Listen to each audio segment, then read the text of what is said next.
Today is 29th August,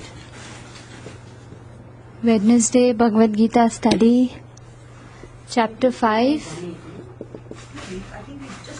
17th was finished. 17th is finished. We have to start from 18. In chapter 5, the acronym is STEP. S stands for Stay in the World, first 12 verses. 13 to 16, 5 verses is for 3 doers. E stands for Equal Vision.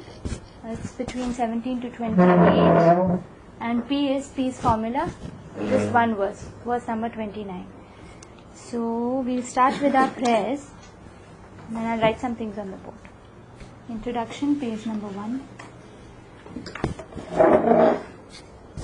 Om Agyantimirandasya Gyananjana Shalakaya Chakshurunmilitam Yena Tasmai Shri Guruve Namaha. Shri Chaitanya Manobhishtam Sthapitam Yena Bhutale Swayam Rupaha Kadamayam Dadati Swapadantikam Vandeham Shri Guru Shri Yuta Padakamalam Shri Gurum Vaishnavamscha Shri Rupam Sagrajata Sahagana Raghunathanvitam Tam Sajivam Sadvaitam Savadhutam Parijana Sahitam Krishna Chaitanya Devam Shri Radha Krishna Padan Sahagana Lalita Shri Vishakhanvitamscha He Krishna Karuna Sindhu Dinabandhu Jagatpate Gopesha Gopika Kanta Radha Kanta Namostate Tapta Kanchana Gaurangi Radhe Vrindavaneshwari Vrishabhanu Sute Devi Pranamami Hari Priye Vancha Kalpatarubhyascha Kripa Sindhubhyevacha Patitanam Pavanebhyo Vaishnavebhyo Namo Namaha. Shri Krishna Chaitanya Prabhu Nityananda Shri Advaita Gadadhar Shri Vasadi Gaur Bhakta Vrinda. Hare Krishna Krishna Krishna Hare Hare Hare Rama Rama Rama Hare Hare. Equal Vision, verses number 17 to 28.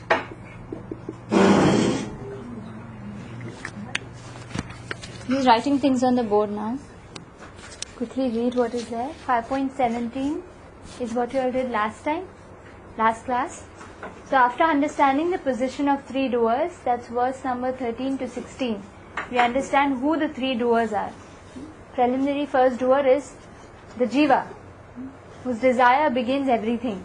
The second doer is the material nature, including the material body given to us, the material world which is arranged, the time, the Kal factor, and what else? The 3 modes of material nature which impel us to do that particular activity. So the execution is carried out by the material nature, which consists all these assistants, simply to execute my desire. So they are the second doer. The final doer is the Supreme Lord, who sanctions, without whose order the material nature will not execute my desire. So he is also the third doer. The payment is done by the person who desired it. Correct? Not the facilitator, not the sanctioner. Okay? So 3 doers when we understand, then we come to Equal Vision, verses number 17 to 28, almost the end of the chapter.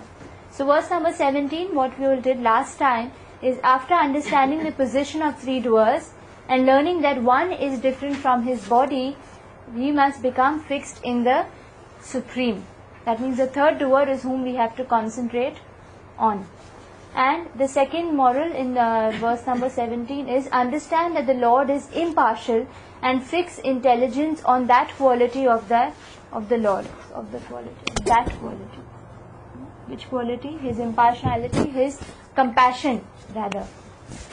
And then the third point is, when these 2 points are clear, the Jiva transcends this material world. So can we start 5.18? I'll just read the translation of 5.17 so we'll connect well. 5.17, 2 minutes? Okay. Waiting.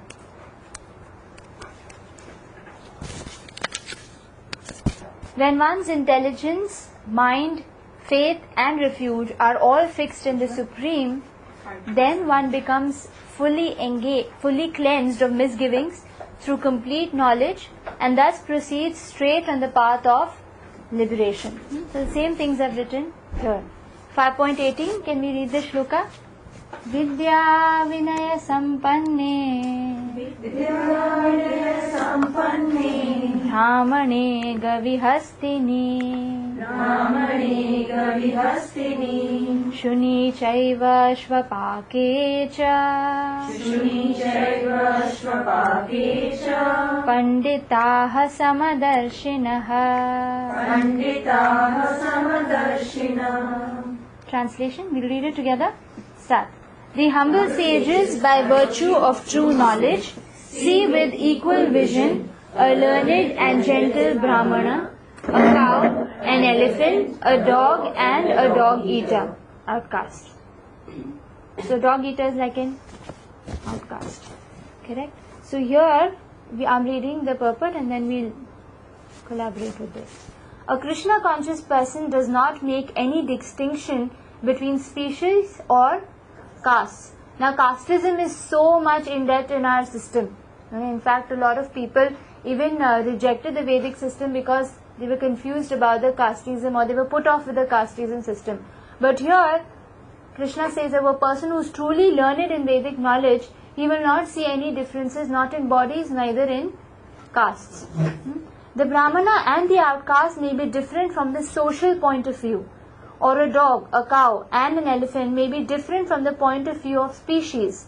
But these differences of body are meaningless from the viewpoint of a learned transcendentalist. That means for him there is absolutely no difference. Why? This is due to their relationship to the Supreme. For the Supreme Lord, by His plenary portion as Paramatma, is present in everyone's heart. That means a person who is really learned, he'll understand that the Lord is not making any difference. He is there with an ant, He is there with an insect, He is there with a Brahmana, He is there with a low caste person. Then why should I make any difference between these people when the Supreme Lord is not making any difference? Do we have any right or authority to make that difference? No. So we should fix our consciousness about that impartiality of the Lord, that although He is placed them in different social status or in different species, He is not making any difference. In fact, He is personally with them inside that body, constantly guiding that person. Such an understanding of the Supreme is real knowledge. So point number 1, true knowledge is not only to understand the difference between spirit and matter. Now that is Sankhya Yoga. If you remember, before starting chapter 5, we were doing transcendental knowledge where there was difference between Sankhya Yoga and Karma Yoga. Do you remember? There was clear, I think chapter 5 beginning, he makes a clear distinction between Sankhya Yoga and Karma Yoga. Sankhya Yoga is to understand the difference between spirit and matter, or to understand what is the root of the tree. Karma Yoga is to water the root of the tree. Do you remember? That means you've already found the root, only then you can water. Correct? So here the Lord is saying that just to know that this is spiritual and this is material, the difference is not enough. What more is required? The third doer.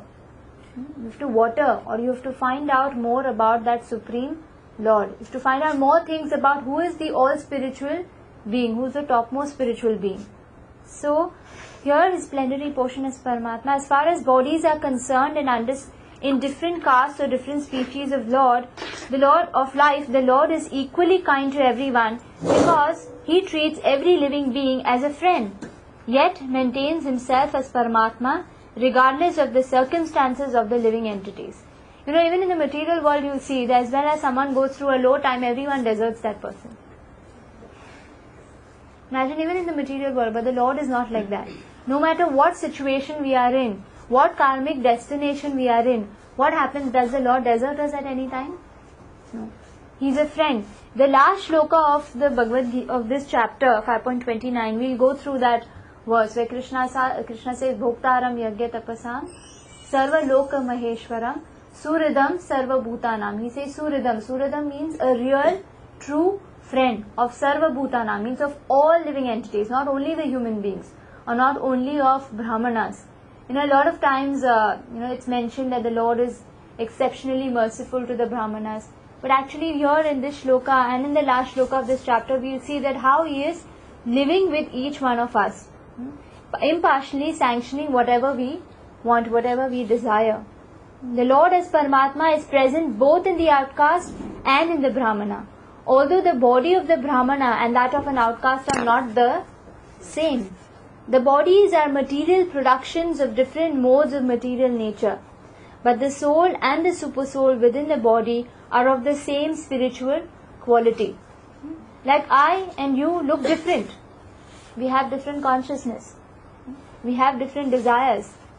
Although the jiva is of the same quality. I am Satchidananda, you are Satchidananda. My eternal desire is to love and to serve. And yours is also the same.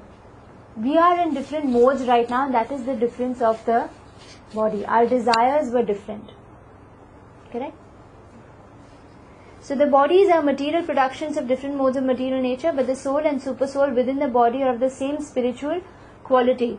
The similarity in the quality of the soul and the super soul, however, does not make them equal in quantity. Now what is the proof? What is the proof of this, that they are not equal in quantity? I think last time Anju asked me this question in the Prasadam holiday, remember? Because the Paramatma is there in every heart, whereas we are limited to only this particular body. Whereas the Paramatma is the same in every heart, every body. The similarity is there in quantity. For this individual soul is present only in that particular body, whereas the Paramatma is present in each and every body. A Krishna conscious person has full knowledge of this, and therefore he is truly learned and has equal vision. Now you understand what is equal vision? Seeing each and every jiva for his quality of Satchidanand and not judging them according to the difference of their bodies or their modes or their circumstances or their species. The similar characteristics of the soul and super soul are that they are both conscious, eternal and blissful. Again, Sat Chit Ananda. But the difference is that the individual soul is conscious within the limited jurisdiction of the body, whereas the super soul is conscious of all bodies. The super soul is present in all bodies without distinction. Means there is no difference between your Paramatma and my Paramatma. Your Paramatma knows the same things as my Paramatma does. Correct? Just like when the sun at 12 noon, the sun is over my head, it's over your head also. It's the same sun, it's not two different suns. Okay? Same way the same Paramatma is residing within each person's heart. Correct? So this is the right understanding of 5.18. What does equal vision mean? Basically this entire section is coming from this particular verse. It's the most important verse in this entire section between 17 to 28. Vidya Vinaya Sampanne. Sampanne means what? Fully equipped. Means one who has full knowledge. What's his conclusion? He sees everyone with equal vision. Yeah? So true knowledge is not to understand the difference between spirit matter, but to know the super soul or the Paramatma. The learned person sees that SS is who? Super soul has impartially sanctioned desires of all jivas, regardless of their karmic position. And number 3, differences bodies is simply because of their desires. Is that okay? We can go to the next. He is sanctioning. He's living with them regardless of their karmic position. He's living with them. That's what that comma is there. Sanction desires of all jivas, it's written. sanctioning desires of all jivas, comma.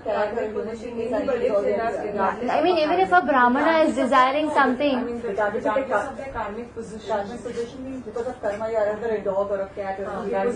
like for me, I will give a rich person more importance than a beggar on the road. But the Lord doesn't see it like that. Regardless of their karmic position, He is fulfilling each person's desires.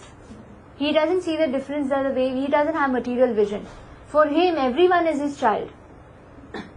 Whether today He is a pauper or tomorrow that person is a rich person. Today someone is up, tomorrow someone will be down. So Krishna doesn't see with material vision. He sees, He is all spiritual. He doesn't come under the influence of material modes.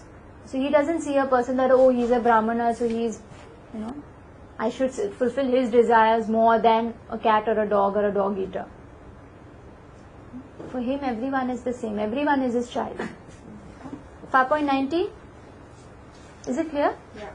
And trial sanctions also based on what you deserve, rather than whatever you deserve may not get sanctioned, or in some future lifetime. Yeah, like this Rashtra, he deserved his 100 children to be killed.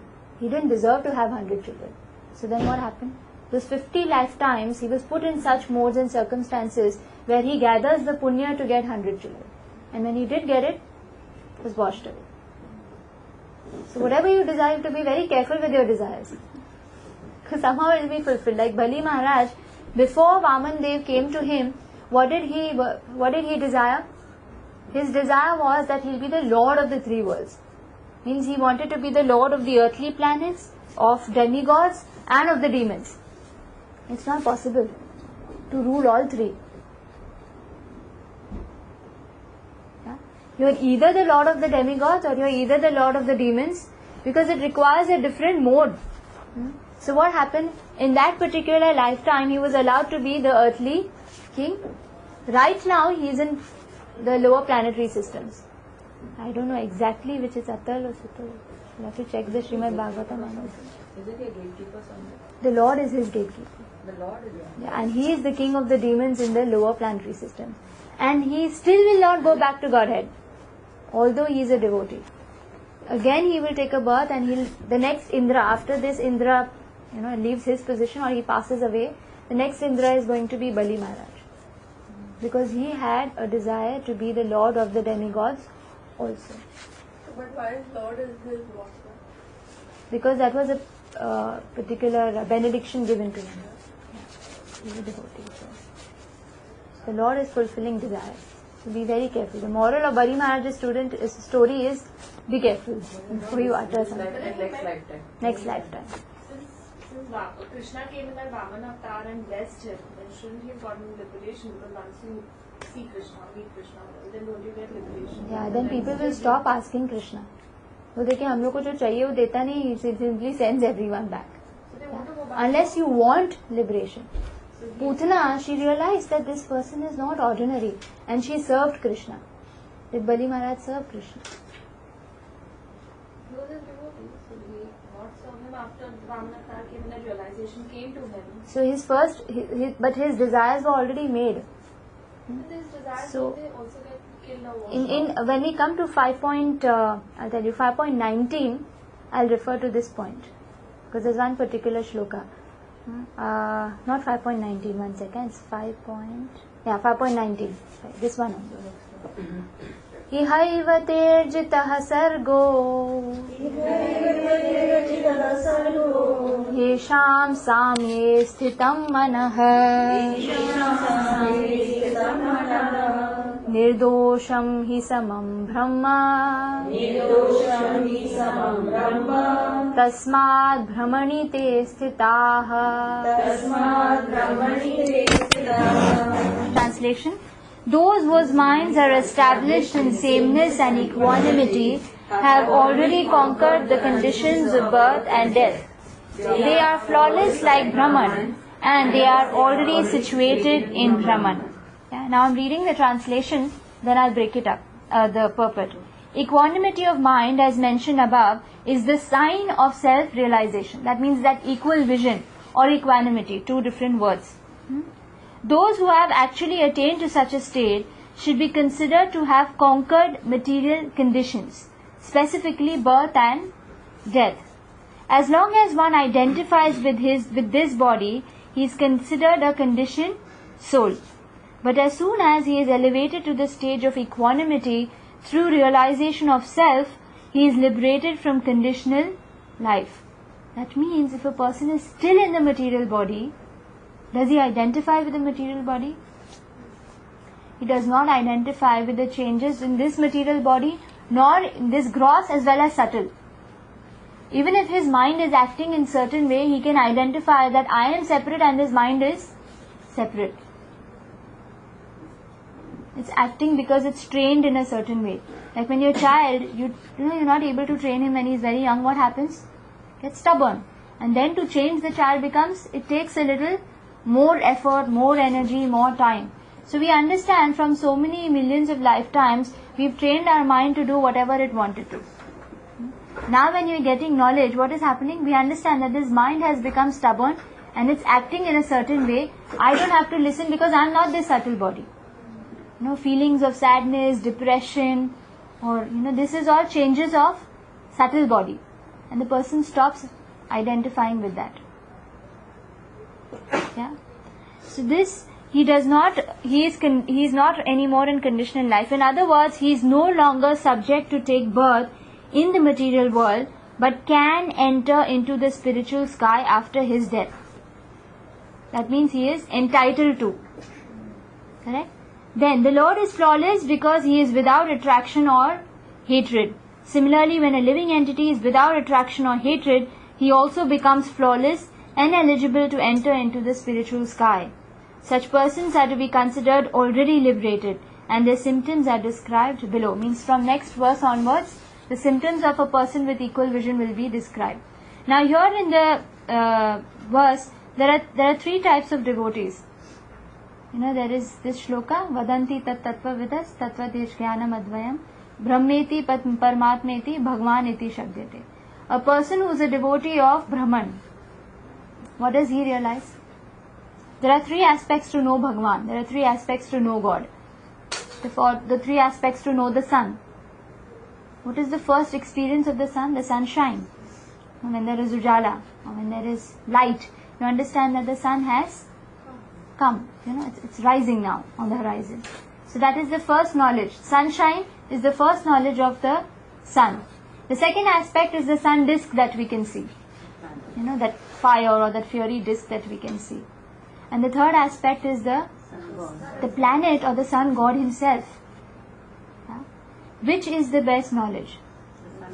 The sun god. When you know sun god or when you know the sun planet, you automatically know what the sun disk means. You automatically know what the sunshine means.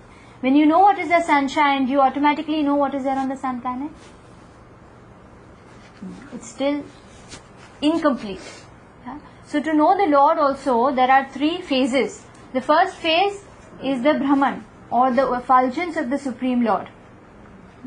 A person who is a devotee of this Brahman, he knows that everything is Brahman or everything is situated in Brahman.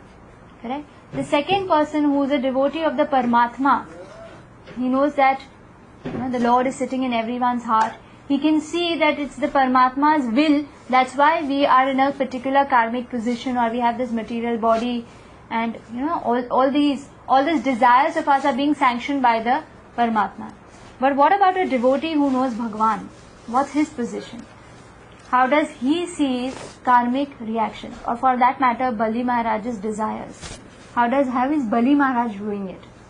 When he is taken a birth as the Daityaraj or the king of demons, or his next birth is still pending. For example, 4th canto, Dhruv Maharaj. When he got the audience of the Lord, he said, I don't want anything. So by the end of he should have been gone. But now then what happened? Because of his desire, and the Lord had fulfilled his desire, he still has the pole star is still there. After the end of, the whole universe, when the pole star is submerged, then he can go back to Godhead. He is also still waiting. Now what do they understand? How do they see this? There's Vishwanath Chakravarti Thakur, to understand this particular verse, he gives us a beautiful shloka which is from the Shrimad Do you know the shloka? I don't know if you all heard it before. Tattenukampam susumikshmano Bunjana evatmakritam vipakam. What is? Hridvagva purbi vidadan namaste Jivetayo mukti pade sadaibhak. This devotee is praying to the Lord. He says, my dear Lord, one who earnestly waits for you to bestow your causeless mercy upon him, all the while patiently suffering the reactions of his past misdeeds and offering you respectful obeisances within his heart, words and body, is surely eligible for liberation, for it has become his rightful claim. It's a little connected to the shloka. Can you see? Can you all read the translation of the shloka? Start. Sameness and equanimity. Those whose minds are established in sameness and equanimity have already conquered the conditions of birth and death. They are flawless like Brahman, and thus they are already situated in Brahman. That means this person is eligible for liberation. He is already liberated. Liberation is his rightful claim, the shloka says. And why? But this person is still going through something, just like Bali Maharaj. He is awaiting his desires to be fulfilled. That's like a karmic reaction only. Until you are not free from a material body, that means you are still under some karmic reaction. How does a devotee who knows Bhagavan, I'm not talking about the Brahmavadi and the Paramatmavadi, I'm talking about one who knows the Lord personally. Up to Paramatma, the person who's approached the Paramatma, he can simply see that, okay, he is fulfilling everyone's desire. How does the devotee see it? It's there in the purport. It's a little long. Prabhupada has given Sridhar Swami's commentary on this purport. Srila Sridhar Swami explains in his commentary that just as a legitimate son has to simply remain alive to gain an inheritance from his father. Does he have any qualification? Does he have to do something? You just have to stay alive. Right? One who simply remains alive in Krishna consciousness, following the regulative principles of Bhakti Yoga, automatically becomes eligible to receive the mercy of Personality of Godhead. That means if you are simply chanting, right now, the Yuga Dharma is to chant the Hare Krishna Maha Mantra. If you are simply chanting, you are going on with that Krishna conscious process. Liberation is your rightful claim. You can claim it for yourself. So how do you understand? Or in other words, he will be promoted to the kingdom of God. The word Susamikshamana indicates that a devotee earnestly awaits the mercy of the Supreme Lord. That means my past desires has given me this sinful material body right now. Now my spiritual desires have risen, it's awake, and now I am desiring only spiritual personal association of the Lord. So now what I have to do? I have to patiently wait the mercy of the Lord, while suffering the painful effects of previous sinful activities. Right now I am suffering and I am simply tolerating. Lord Krishna explains in Bhagavad Gita, this shloka, that a devotee who fully surrenders unto him is no longer liable to suffer the reactions of his previous karma. He makes this statement in Bhagavad Gita. So then what about this material body? Right now when you go through sufferings, how do you understand it? When Bali Maharaj is taking this birth and will take his next birth, Dhruv Maharaj is still a part of this material world. How does he understand the functioning of the Lord? He understands it like that. Because in his mind, a devotee may still maintain the remnants of his previous sinful mentality. The sinful reactions are already done. Right now I am suffering. I understand that it's because of my past karma. Right now I am tolerating. And what particular infection I still have right now? Is this my sinful mentality is still there? Yeah. So then the Lord removes the last vestiges. You know what is vestiges? Thoda bahut, some traces of the enjoying spirit by giving his devotee punishments that sometimes resembles sinful reactions. Somebody is watching, some third person might think, this is sinful reaction. He's getting a material body means it's a sinful reaction. A devotee also sometimes goes through this. Yeah. Why? Because that enjoying spirit, separate from the Lord. Enjoying is fine, but separate from the Lord is a sinful act. So the Lord wants to remove even that last trace, and that's why He gives punishments which resemble sinful reactions. The purpose of the entire creation of God, this material creation, is to rectify the living entity's tendency to enjoy without the Lord. And therefore the particular punishment given for a sinful activity is specifically designed to curtail the mentality that produced the activity. That means when a devotee suffers, what is it for? Is to remove that mentality which has caused that sinful reaction. Yeah? And then, although a devotee has surrendered to the Lord's devotional service, until he is completely perfect in Krishna consciousness, he may maintain a slight inclination to enjoy the false happiness of this world. Every devotee, even if he is a devotee, still we think, nahi, thoda to hoga.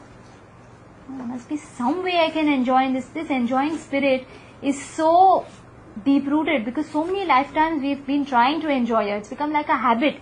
To remove a habit is extremely difficult.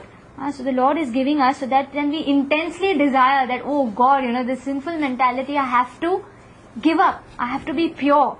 Although a devotee has surrendered to the Lord's devotional service, unless he is completely perfect in Krishna consciousness, he may maintain a slight inclination to enjoy the false happiness of this world. The Lord therefore creates a particular situation to eradicate this remaining enjoying spirit. Thus, this unhappiness suffered by a sincere devotee is not technically a karmic reaction. So for Bali Maharaj, it's not technically a karmic reaction. It is rather the Lord's special mercy for inducing his devotee to completely let go of the material world and return home back to Godhead. Just yesterday, Premnidhi Prabhu was mentioning that it's the Lord's mercy to keep us here. Because with this mentality, if we go to the spiritual world, even there we'll be miserable and make everyone miserable. We don't have to be in the spiritual world, you need to have a service attitude. If you have an enjoying attitude, you will make everyone serve you rather than serve Krishna. Yeah. That's what we want here, right? When someone glorifies someone else, it disturbs me. Isn't it? That little bit thing is there, Krishna wants to remove that. It's created by Krishna himself. That's what For a devotee. Yeah, for the devotee, right? Means whatever particular sinful mentality I have, exactly to remove that sentiment. Like suppose if you have some problem, you will know that if I simply have some patience, everything will be alright. We realize that maybe if I maintain my temper a little bit, things can be alright. Or sometimes we realize it after the problem, after the whole mess is done. It wasn't that bad. If I simply would have done this, if I simply would have kept my mouth shut, if I simply would have been little patient, we understand. So that sinful reaction is arranged for me so that I can learn something. Yeah?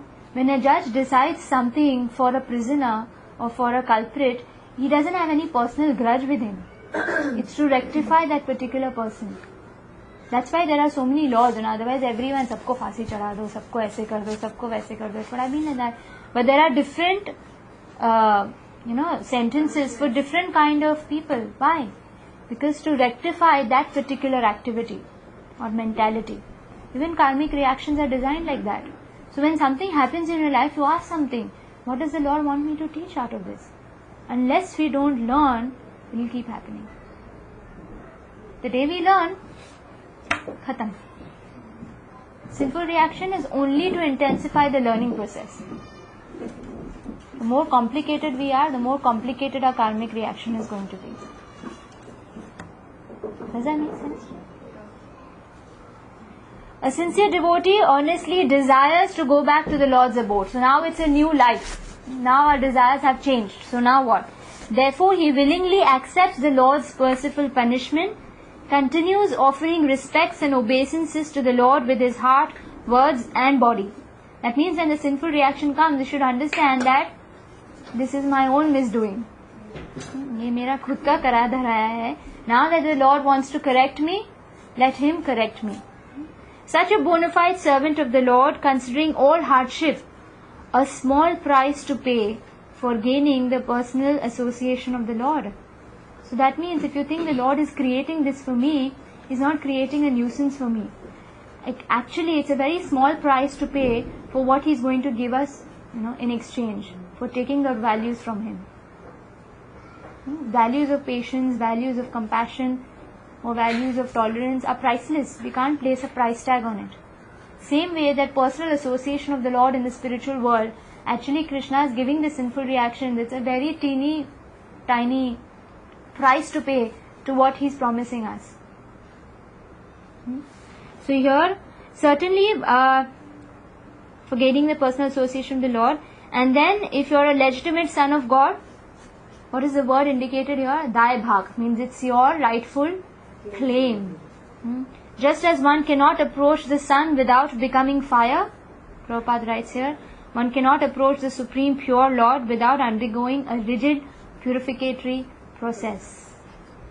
So be happy when your sinful reactions are coming, because it's going to be gone forever. Which may appear like suffering, but which in fact is a curative treatment administered by the personal hand of the Lord. Yeah? So this pulpit, I remember Maharaj always talks about this verse. Almost in his, I think every third lecture has this shloka. Yeah, I'll email it to you. Yeah? So this was always, because this thing is something which has to be, we have to always remember. Sometimes we ask, why has God done this to me? It's my own doing. Which is simply coming and is staring at me right now. So either we make things worse or learn.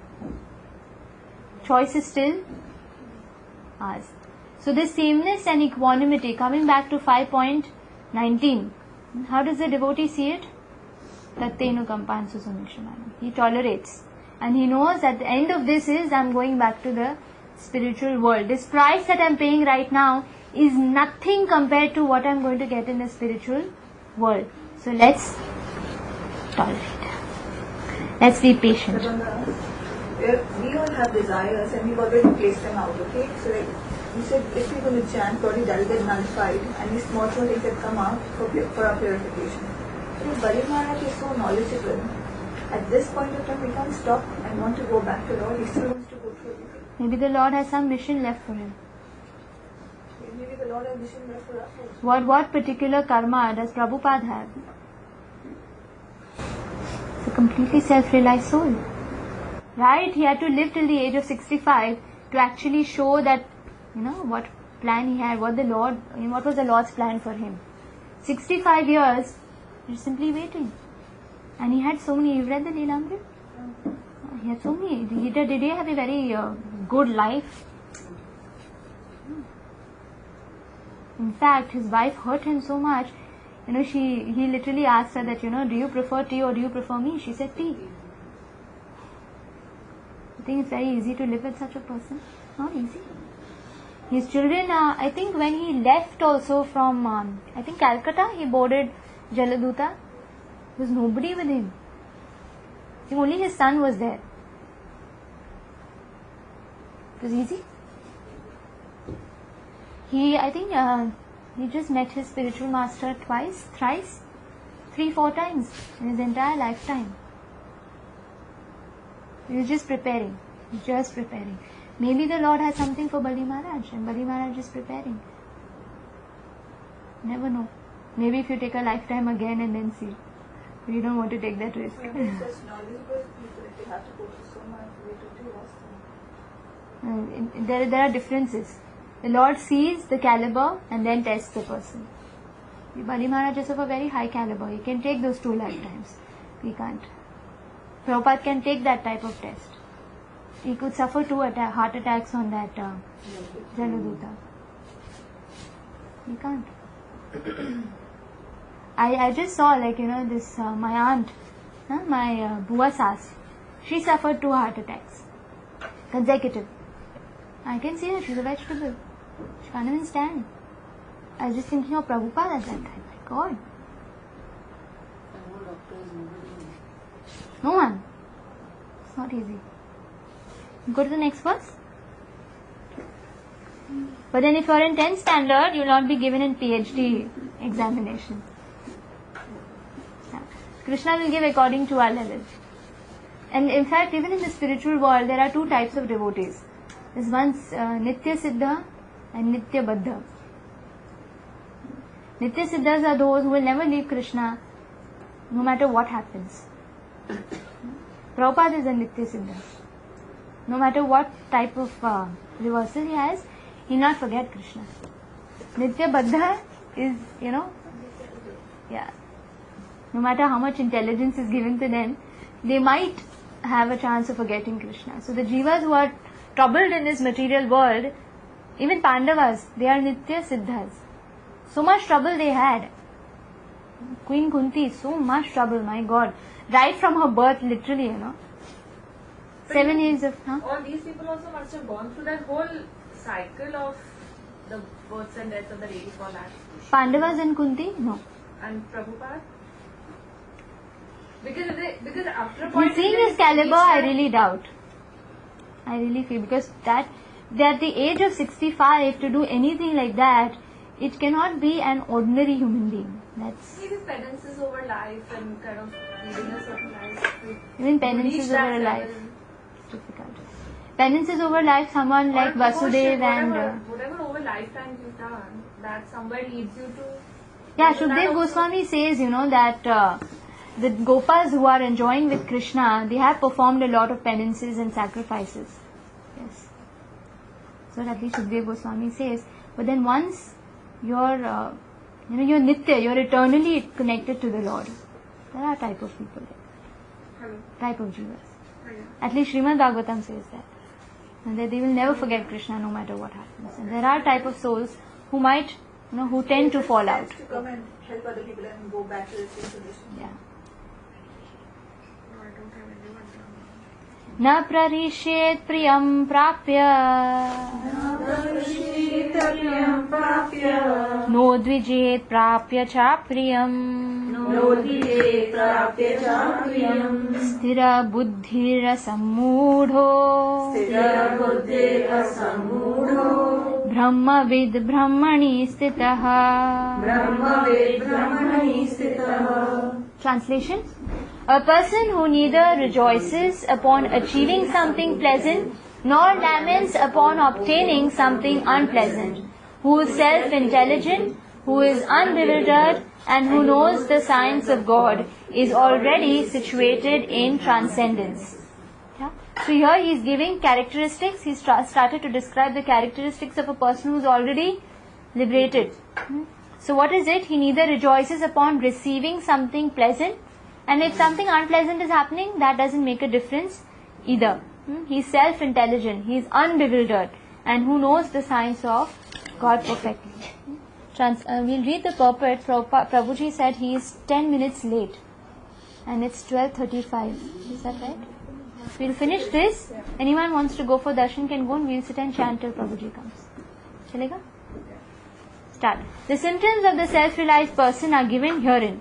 First symptom is that he is not illusioned by the false identification of the body with his true self. Again, difference between spirit soul and the material body. That's point number 1. Can I write on the board? We have time? Yeah. Where did I keep the duster? Where did I keep my... Did I have it? Not here. Maybe right in the corner. So point number 1.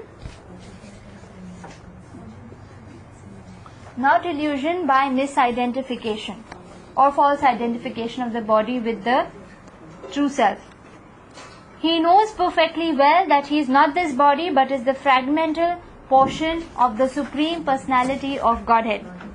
He is therefore not joyful in achieving something, nor does he lament in losing anything which is related to his body.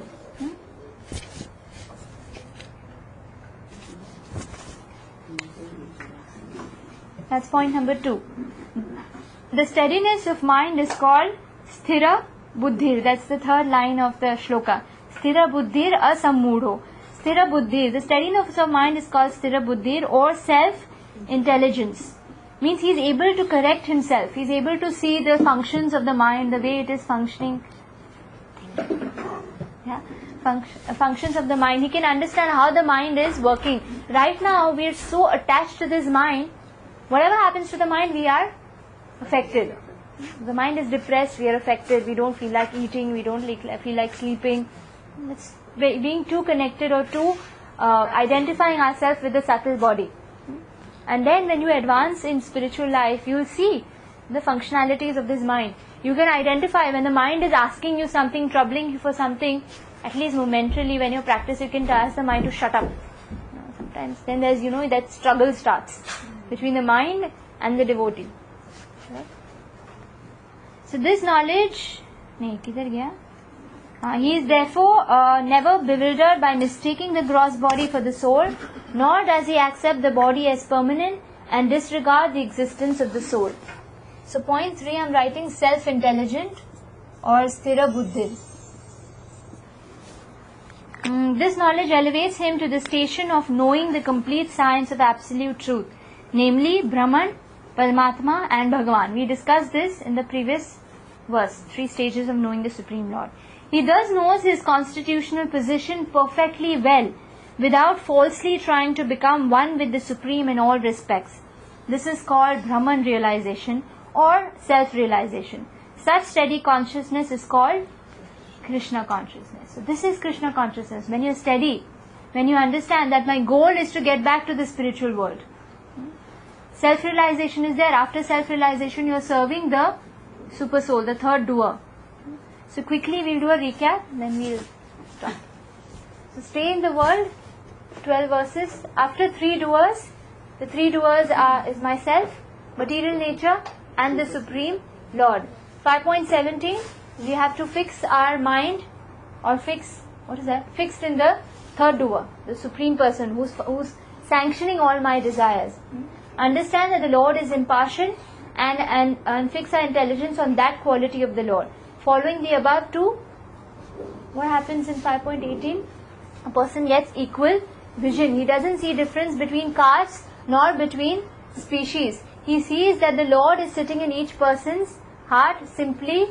His compassion, his impartiality is that as Paramatma, he is giving everyone whatever they want. He is sanctioning their desires and also being a friend by being with everyone.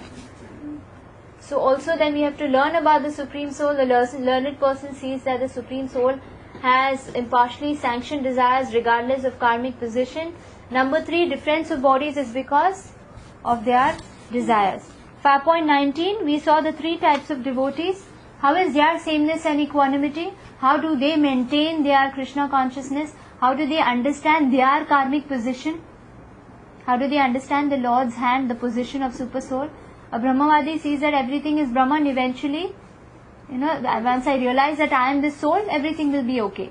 Paramatma, he understands that the Lord is sanctioning my desires. I must start having spiritual desires. A devotee is perfect here. His sameness and equanimity is based on his tolerance of his present karmic reactions. He can best tolerate his karmic reactions because he understands that now whatever the Lord will do, it's only for me to be cured of my sinful mentality which is still left. So if I take a birth again, that means my sinful mentality is still existing, it's left, and my Lord wants to cure that. Just like a surgeon takes out a tumor, it's painful, but it's to get rid, it's for us to become better. And with that consciousness, liberation becomes my rightful claim.